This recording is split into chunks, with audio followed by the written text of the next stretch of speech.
My sister Shalom, God bless you. There is written in the Word of God in the James chapter 4, verse 7 says, "So then submit to God, resist the devil, and he will run away from you." So you resist the devil. Mean you can resist the devil because Jesus Christ has already set us free and give us authority. So he cannot stand before you because we have authority. We are child of God. We are children of God, and Jesus Christ is with us.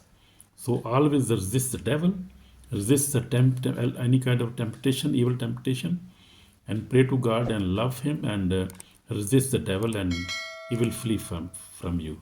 Amen. God bless you, brother, my sister, in Jesus' name. Amen.